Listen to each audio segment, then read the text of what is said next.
Revisionis histori adalah para pekerja yang berada dalam proses alami sejarah itu sendiri, menyempurnakan distorsi subjektif penulis sejarah terdahulu. Yang dominan dari penjajah yang ingin merampok Nusantara. Sejarah akan memutar siklus alami membuktikan fakta nyata kebenaran masa lalunya, tidak ada yang dapat merubah fakta nyata kejadian masa lalu, hanya dengan merubah catatan apa yang terjadi sebenarnya. Historiografi, sejarawan bekerja dalam pembentukan opini masyarakat. Sejarawan telah menghasilkan sekumpulan buku sejarah, kemudian pembaca selalu terjebak pada status quo. Tidak ada pemaknaan abadi dalam sejarah. Sejarah dalam dekade waktu tertentu bisa dianggap sakral, akan runtuh oleh perkembangan kemajuan ilmu pengetahuan selanjutnya. Dugaan bahwa Sulawesi Tengah sebagai peradaban awal tertua dunia, ada di Nusantara dan jejaknya ada tersebar di Sulawesi Tengah.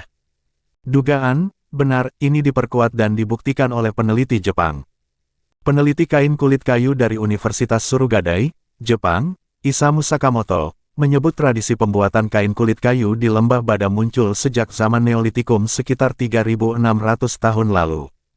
Artinya, tradisi ini sudah berkembang jauh sebelum zaman Megalitikum. Sulawesi Tengah menjadi tempat penting dalam hal konservasi kain kulit kayu menggunakan alat pemukul batu yang masih bertahan hingga sekarang. Penggunaan batu ike sebagai alat penumbuk kulit kayu menjadi ciri khas tradisi dan pemanfaatan batu seperti ini tidak ditemukan lagi di belahan dunia manapun. Di Sulawesi Tengah, khususnya di Lembah Bada, orang masih bertahan membuat kain kulit kayu menggunakan batu ike secara kontinu dan orisinal, ditulis oleh Isamu Sakamoto, peneliti kain kulit kayu dari Universitas Surugadai Jepang.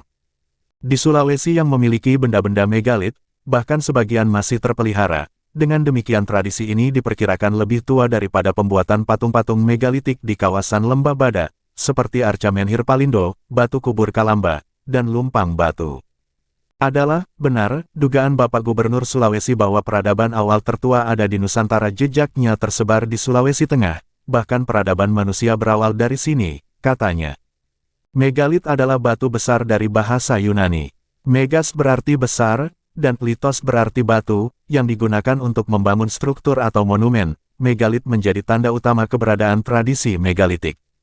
Tradisi megalitik, juga dikenal sebagai kebudayaan megalitikum, adalah bentuk-bentuk praktik kebudayaan yang dicirikan oleh pelibatan monumen atau struktur yang tersusun dari batu-batu besar sebagai penciri utamanya. Patung-patung megalit yang usianya mencapai ratusan bahkan ribuan tahun tersebar di kawasan Taman Nasional Lorelindu seperti Lembah Napu, Behoa dan Bada. Taman Nasional Lorelindu, Kabupaten Poso, Sulawesi Tengah, merupakan salah satu megalitikum terbaik di Indonesia, di antaranya Bori Kalimbuang, Kabupaten Toraja Utara, Sulawesi Selatan. Sampai penelitian tahun 2013, di Taman Nasional Lorelindu ada 1.466 temuan megalitik dari 83 situs yang telah diungkap. Patung-patung ini sebagai monumen batu terbaik di antara patung-patung sejenis di Indonesia. Lorelindu ditetapkan sebagai status biosfer pada 1977, tercatat 432 objek situs megalit di Sulawesi Tengah, tersebar di Lore Utara dan Lore Selatan, sebanyak 404 situs, dan di Kulawi, Kabupaten Sigi sebanyak 27 situs, diantaranya. Kalamba adalah bentuk megalit yang banyak ditemukan dan menyerupai jambangan besar. Mungkin ini adalah tempat persediaan air, atau juga tempat menaruh mayat pada upacara penguburan. Tutuna adalah piringan-piringan dari batu, kemungkinan besar penutup Kalamba. Batu dakon, batu-batu berbentuk rata sampai cembung yang menggambarkan saluran-saluran, lubang-lubang tidak teratur. Patung Oba yang berukuran tinggi 70 cm dengan raut jenaka dan tanda kelamin yang belum jelas, warga menyebutnya sebagai bentuk kera, tetapi juga bisa diartikan sebagai representasi anak-anak. Kalamba. Kalamba merupakan artefak berbentuk tempayan besar bertutup berdiameter 1,5 sampai 2 meter, berbentuk tangki melingkar yang dipahat dari sebuah batu besar. Watu Palindo, dengan posisi miring, yang berada di Lembah Bada, dinamakan Palindo, yang berarti sang penghibur. Wajah Watu Palindo ini seperti berwajah ceria dan ramah, tinggi batu sekitar 4 meter dengan ukiran berbentuk tubuh oval, memiliki mata yang bulat dan hidung besar yang memanjang ke bawah.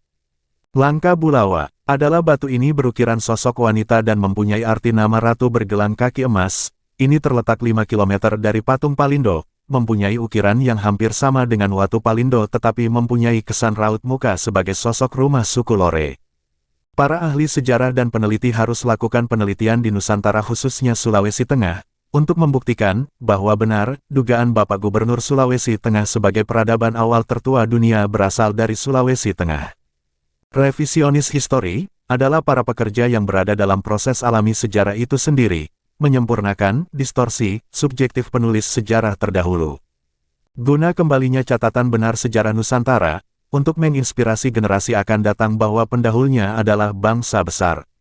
Berkaca dari sejarah masa lalu yang benar, bukan rekayasa dengan niatan mengaburkan atau bahkan menghilangkan jejak peradaban bangsa.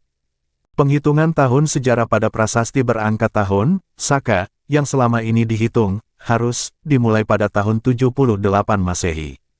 Adalah sudah usang, harus dibuang atau tidak dipergunakan lagi, karena terbukti bahwa ada banyak fakta sejarah yang terjadi sebelum tahun itu di Nusantara, dan menghitung awal tahun Saka di prasasti tidak lagi dimulai 78 Masehi. Ini penyebab sejarah kita hilang sebelum tahun itu.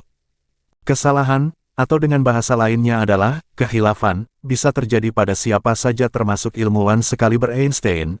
Begitu juga dengan para pencatat sejarah di negeri ini, bahwa tahun 78 Masehi adalah tahun bangsa, Saka, nenek moyang bangsa Nusantara yang di tahun itu menaklukkan Raja Salivahana India Selatan. Bukan menjadi awal tahun Saka untuk menghitung angka tahun di prasasti, penghitungan awal tahun Saka ini, menyebabkan sejarah kita hilang atau dihilangkan sebelum tahun 78 Masehi. Historiografi, sejarawan bekerja dalam pembentukan opini masyarakat, sejarawan telah menghasilkan sekumpulan buku sejarah, kemudian pembaca selalu terjebak pada status quo.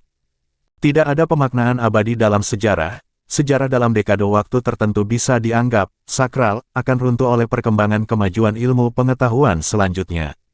Revisionis histori adalah para pekerja yang berada dalam proses alami sejarah itu sendiri, menyempurnakan distorsi subjektif penulis sejarah terdahulu.